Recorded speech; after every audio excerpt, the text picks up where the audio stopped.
새해가 시작되는 희망차고 아름다운 시간에 하나님의 말씀으로 함께하게 된 것을 감사하게 생각합니다.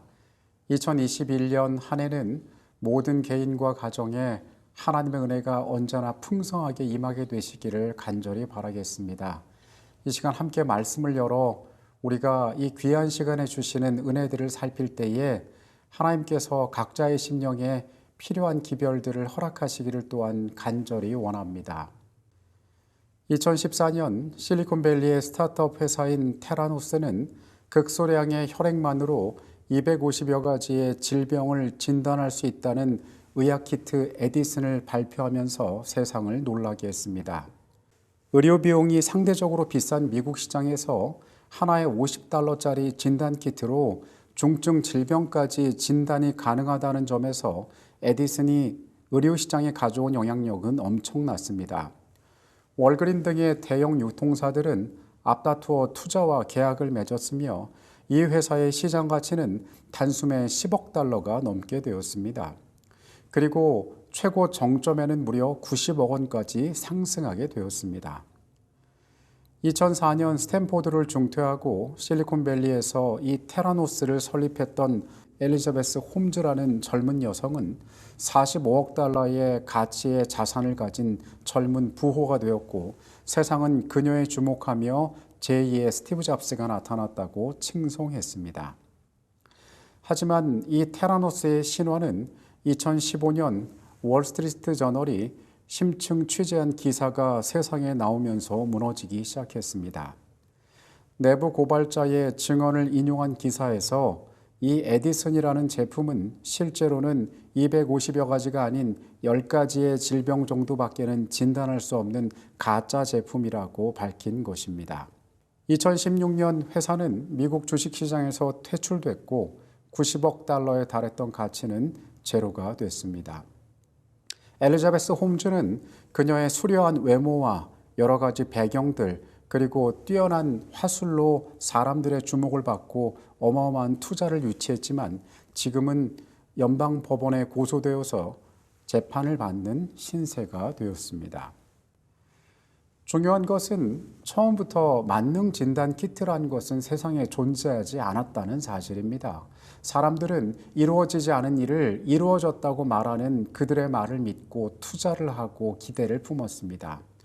하지만 누군가 여기에 대해서 진실을 말하지 않았을 때, 이루어지지 않은 일을 이루어졌다고 말했을 때 세상에는 문제가 생기고 많은 사람들이 피해를 입게 되었던 것입니다. 새해를 시작하면서 저는 오늘 여러분들과 함께 여호수아 1장에 있는 말씀을 함께 열기를 원합니다. 이스라엘 백성들은 출애굽의 긴 여정을 마치고 이제 새로운 출발을 앞두고 있었습니다. 모세는 죽었고 새로운 지도자 여호수아가 그들을 이끌고 앞날을 지도할 것이었습니다. 그들은 이제 하나님께서 새롭게 준비하시는 장면에 들어가려고 하고 있었습니다. 올 한 해를 시작하는 중요한 시점에 우리 역시 서 있습니다. 오늘 그들의 출발을 바라보면서 우리의 삶이 이 한 해를 살아가면서 얻어야 할 영적인 교훈들을 살펴보는 시간을 갖게 되기를 원합니다. 본문의 말씀을 봅니다. 여호와의 종 모세가 죽은 후에 여호와께서 모세의 수종자 눈의 아들 여호수아에게 말씀하여 이르시되 내 종 모세가 죽었으니 이제 너는 이 모든 백성과 더불어 일어나 이 요단을 건너 내가 그들 곧 이스라엘 자손에게 주는 그 땅으로 가라.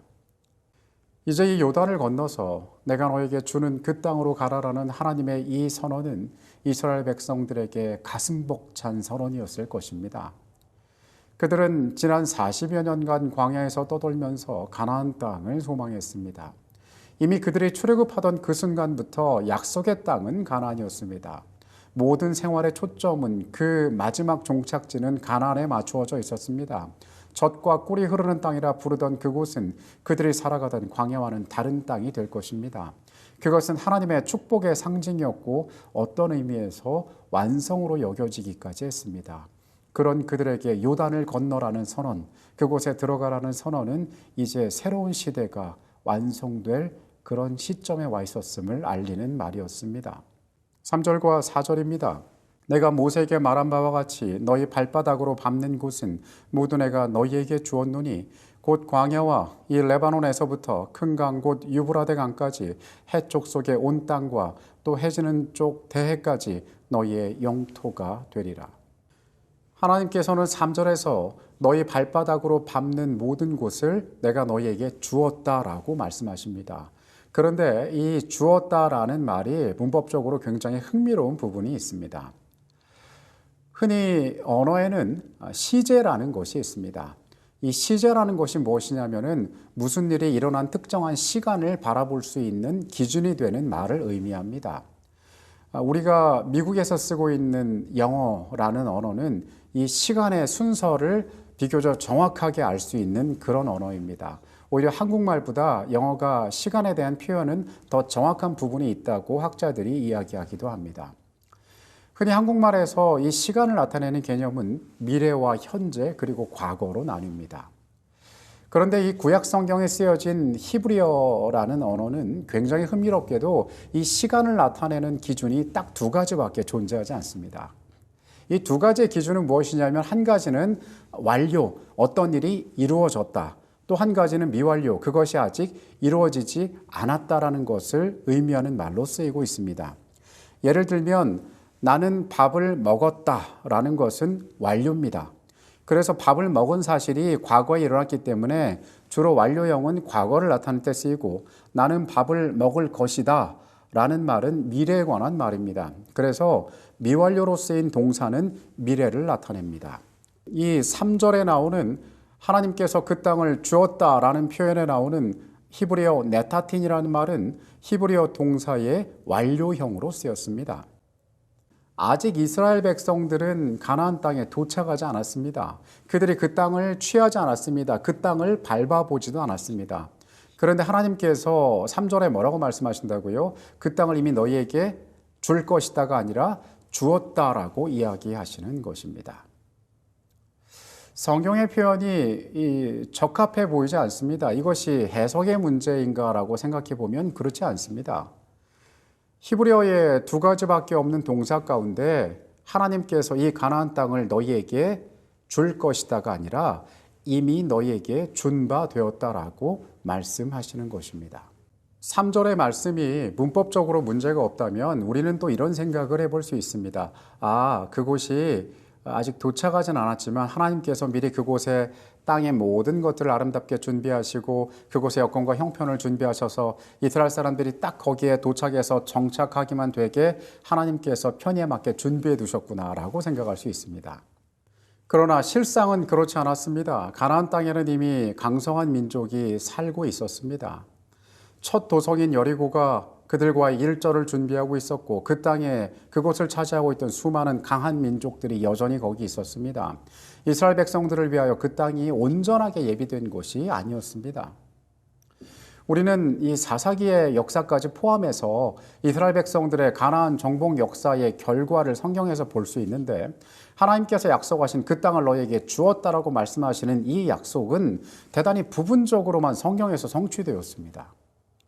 일부 이스라엘 족속들은 그들이 받은 기업에서 이방인들을 쫓아내고 온전히 그 땅을 자신의 것으로 만들었지만 대부분의 이스라엘 백성들은 그들이 살고 있던 땅에 이방인들과 섞여서 그곳에 정착하게 됩니다. 그리고 일부이지만 이스라엘 백성 가운데 일부는 그 땅 거민들로부터 쫓겨나서 하나님께로부터 받은 기업에 거주하지 못하고 먼 변방으로 이주해서 사는 역사까지 그 가운데 벌어집니다. 그러면 도대체 이 3절에 나오는 하나님의 약속, 이미 내가 너희에게 주었다라고 말씀하신 이 약속은 어떤 문제일까요? 우리는 앞서 인간의 세계에서 이루어지지 않은 일을 이루어졌다고 말하면 어떤 문제가 생기는지를 살펴봤습니다. 사람들이 그것 때문에 어떤 피해를 겪고 어떤 손해를 보게 되는지를 살펴봤습니다. 하나님께서 잘못 말씀하시는 것일까요? 우리는 그분의 전능하심과 신실하심을 알기 때문에 그분의 말씀에 오류가 없다는 것을 잘 알고 있습니다. 하나님께서 그들을 향하여 그렇게 말씀하신 데에는 뚜렷한 이유와 목적이 있었음을 우리가 보게 됩니다. 여호수아서 14장에 있는 말씀으로 가봅니다. 14장 12절의 말씀입니다. 그날에 여호와께서 말씀하신 이 산지를 지금 내게 주소서. 당신도 그날에 들으셨거니와 그곳에는 아낙 사람이 있고 그 성읍들은 크고 견고할지라도 여호와께서 나와 함께 하시면 내가 여호와께서 말씀하신 대로 그들을 쫓아내리라. 정복 사업을 계속하던 이스라엘 백성들은 여호수아 14장에 이르러 이제 강 건너편에 두 지파 반을 제외한 9지파 반이 그곳에서의 기업을 제비를 뽑아 얻습니다. 이러한 결정을 하는 자리에 백성 중에 최고 연장자인 갈렙이 지도자 여호수아 앞으로 나옵니다. 그리고 그는 헤브론이 자신의 땅이었음을, 하나님께서 그것을 자신에게 주셨음을 이야기합니다. 우리가 잘 아는 것처럼 이스라엘 역사 가운데 그들이 40년간 광야에서 방황할 필요 없이 가데스 바네아에서 순종하였더라면 그들은 훨씬 일찍 그 땅을 차지했을 것입니다. 그 가데스 바네아의 경험 가운데에 12정탐꾼으로 파송되었던 인물 가운데 두 사람이 바로 갈렙과 여호수아였습니다. 다른 10명의 정탐꾼과는 달리 이 두 사람은 하나님께서 이 땅을 우리에게 주셨다라고 주장하며 우리가 그것을 차지할 수 있다라고 그곳에서 강변했습니다. 하나님께서 이 두 사람을 귀히 보시고 백성 가운데 생명을 보존하시고 그리고 이 가나안의 정착의 시기까지 갈렙과 여호수아의 생명을 보호하신 것입니다. 이 갈렙은 이 40여 년의 세월이 흐른 후에 지도자 여호수아 앞에 와서 이야기합니다. 우리가 밟았던 그 땅을 하나님께서 그날에 내게 주셨으니 이 땅은 내가 차지해야겠다고 여호수아에게 말하는 것입니다. 보조아 선지자는 그의 이 고백에 대해서 이렇게 말합니다. 갈렙의 요구는 그가 명예나 세력을 얻으려는 욕망에서 나온 것이 아니었다. 용감한 노 전사는 백성에게 하나님께 영광을 돌리는 일에 모본을 보여 각 지파를 격려하여 저희 조상들이 정복할 수 없다고 생각하였던 땅을 충분히 얻을 수 있다는 확신을 주고자 하였다. 헤브론은 비옥한 땅이었습니다. 그 땅에서 충분한 땅의 소산을 먹을 만한 아름다운 땅이었습니다. 그래서 어떤 사람은 오해할 수 있었습니다. 저 어르신이 나이가 많고 영향력이 있으니까 좋은 땅을 차지하려고 하는구나. 그런데 여러분, 헤브론은 아낙 자손이 살고 있는 땅이었습니다. 거인족들이 머무르는 땅이었어요. 그 땅은 사람들이 기업으로 받는다 하더라도 정복을 할 수 없을지 확신할 수 없는 땅이었습니다. 그런데 기꺼이 갈렙은 그 땅을 달라고 요구한 것입니다. 이 하나님의 종은 그 백성들 앞에서 하나님의 약속이 자신에게 주어졌으면 그것이 분명히 성취된다는 뚜렷한 믿음을 나타내기를 원했습니다. 갈렙은 40년 동안 그의 마음에서 떠나지 않았던 기업을 얻었고 하나님께서 함께 하시리라는 신념을 가지고 거기서 아낙의 세 아들들을 쫓아내었다. 그는 이와 같이 자기 자신과 자기 집을 위하여 기업을 얻었으나 그 열심은 줄지 않았다. 그는 자기의 기업을 얻은 것을 만족히 여겨 주저앉지 않고 민족과 하나님의 영광을 위하여 더욱더 정복하고자 전진하였다. 하나님께서 너희에게 주셨다라는 이 약속은 어떤 이에게는 확신 있는 하나님의 약속이었지만 누군가에게는 이루어지지 않은 미래에 대한 불안한 말이었습니다. 갈렙은 그들이 여호수아 1장에 그 땅에 도착하기 이전에 40년 전의 세월에 이미 하나님의 약속을 믿고 있었습니다. 갈렙이란 한 개인에게 있어서는 이미 40년 전에 하나님께서 그 땅을 그에게 주셨던 것입니다. 그런데 믿지 못하는 자들의 눈에는 그 땅에 강성한 민족들이 보였고 그들이 쌓은 높은 도성이 보였고 차지하기 어려운 인간적인 형편이 그들의 눈에 먼저 보였던 것입니다. 그러나 믿음의 눈으로 그것을 바라보는 사람에게는 이미 그들이 밟아보지 않았지만 그들이 눈으로 보지 못했지만 그 땅은 하나님께서 그들에게 주신 땅이었던 것입니다. 다시 여호수아 1장으로 돌아옵니다. 7절부터 있는 말씀을 봅니다. 오직 강하고 극히 담대하여 나의 종 모세가 내게 명령한 그 율법을 다 지켜 행하고 우로나 좌로나 치우치지 말라. 그리하면 어디로 가든지 형통하리니 이 율법책을 내 입에서 떠나지 말게 하며 주야로 그것을 묵상하여 그 안에 기록된 대로 다 지켜 행하라. 그리하면 내 길이 평탄하게 될 것이며 내가 형통하리라. 내가 내게 명령한 것이 아니냐. 강하고 담대하라. 두려워하지 말며 놀라지 말라. 내가 어디로 가든지 내 하나님 여호와가 너와 함께 하느니라 하시니라. 멀리 레바논 고지에서 지중해 연안까지 동으로는 유브라데 강 언덕까지 모두 그들의 것이 되어야 하였다. 이 약속에는 오직 너는 마음을 강하게 하고 극히 담대히 하여 나의 종 모세가 내게 명한 율법을 다 지켜 행하여야 한다는 명령이 첨부되었다. 하나님께서 주셨다라는 의미는 그분의 편에서 하나님께서 충분히 신실하셨다는 것을 의미합니다. 하나님께서 우리를 향하여 두셨던 그 특별하고 분명한 선언이 우리의 삶에서 완전히 성취될 수 있음을 의미합니다.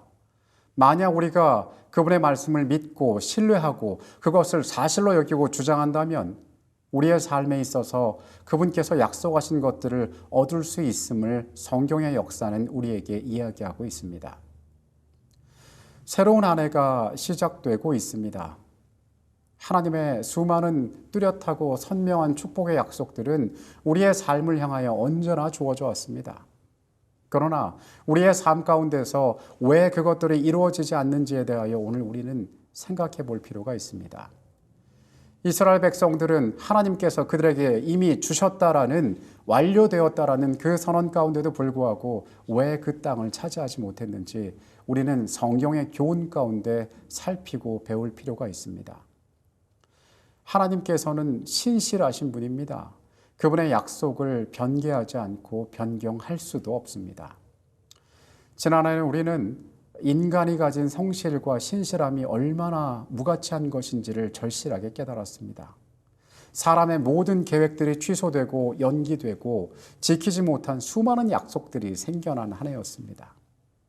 그런데 여러분, 그 하나님께서는 우리에 대하여 언제나 신실하신 분임을 우리가 기억하게 되시기 바랍니다.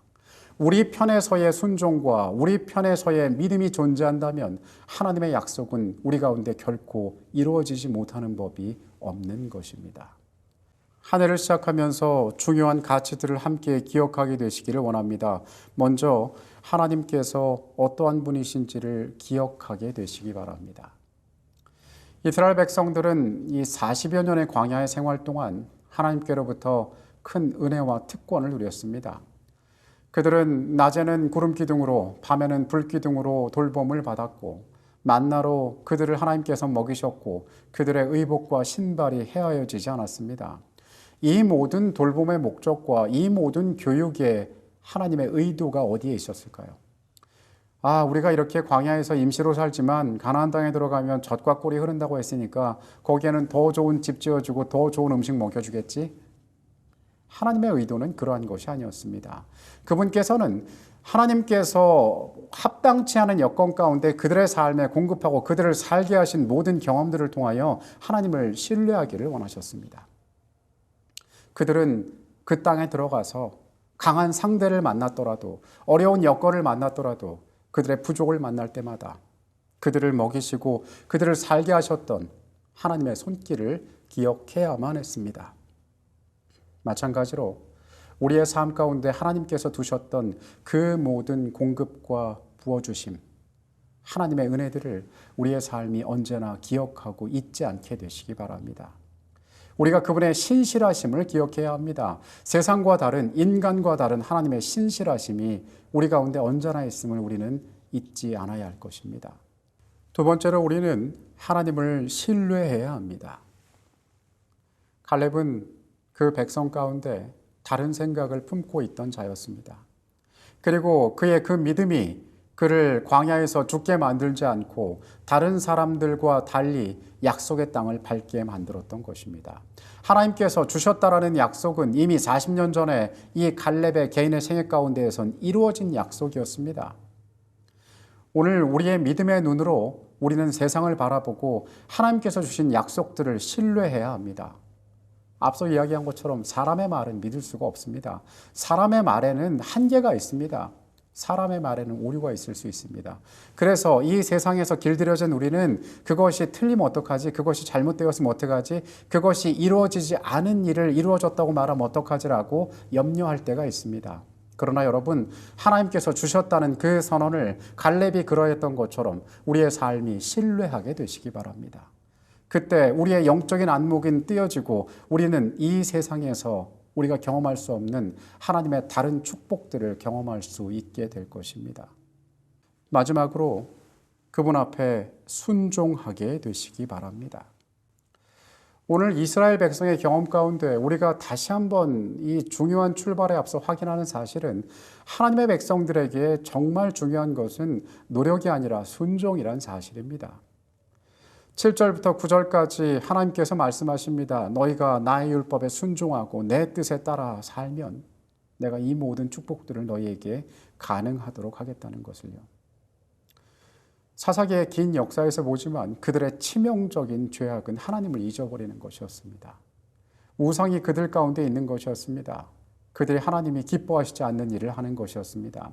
이스라엘 백성들의 형편은 큰 문제가 되지 않았습니다. 그들이 이방 가운데서 강성했던 역사는 별로 없습니다. 늘 그들은 부족했습니다. 무기가 부족했고 물질이 부족했고 사람들 가운데 싸울 힘이 부족했습니다. 그러나 하나님께서 그들과 함께 계실 때 그들은 이길 수 있었고 형통할 수 있었습니다.